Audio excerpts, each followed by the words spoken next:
You mentioned ups tears. and downs. You know, A lot of tears. You grew up in New Jersey. I grew up in Queens. Guys are taught not to cry.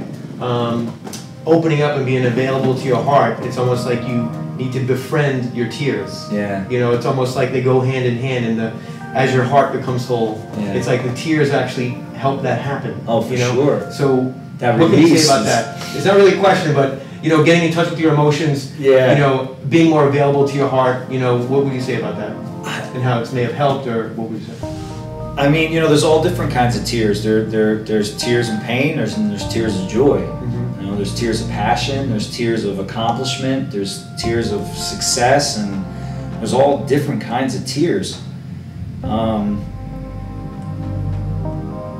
But for me, I've had a couple of experiences with tears where I was crying and laughing at the same time, uncontrollably, for like 20 minutes in a public place.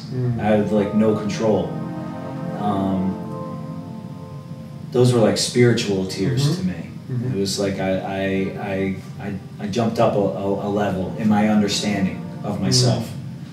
And that's just the beauty of the journey, the journey that we go on to self-empowerment or peace of mind or enlightenment, whatever. These are like enlightening moments, moments of enlightenment.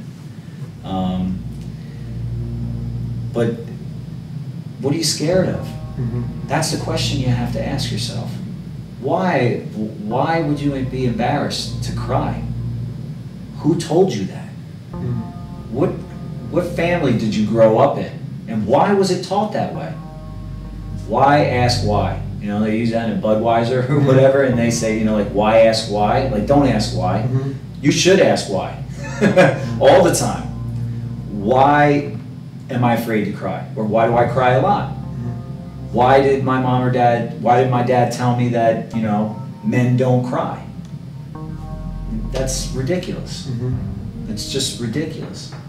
I believe that everything and anything is possible and it's okay. The only reason that it would not be okay is because something happened to you along the way that made you think that it's not okay. But how could it not be okay if it's here? Everything is okay. So bringing the idea that it's okay throughout the dictionary and the database of your life. That's just kind of just like letting it file down all the way. Absolutely. You know, I'm alive. There was a couple weeks ago I came to the realization that the only thing I know is that I'm alive. Every other thought is suspect. Right. It's all suspect. Right. That's the one thing I know. So just be alive and stick with that. Yeah. You know, be that. Be alive. But are you thriving? That's my question. You're alive, but are you thriving? Are you at your highest, are you functioning at your highest potential? Optimal health and feeling. Because to me, it's all about a feeling. How do you feel physically? How do you feel mentally? How do you feel spiritually? When you think about yourself and you think about what you're doing with your life and the life that you're living, how does that make you feel? If it doesn't make you feel good, then you should probably make some changes. And if you're scared to change, you need to think about and analyze and figure out why you're scared to change and to get rid of that. Identify with that fear, make amends with whatever it is that happened, and let go of that, because you're missing out on the gift of the present moment.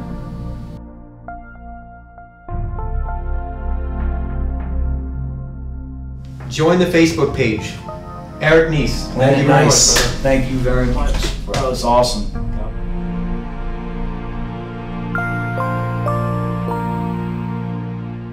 Yeah, that was surprising, man. I didn't know where you were at, but you were definitely a couple layers deeper than I thought. You're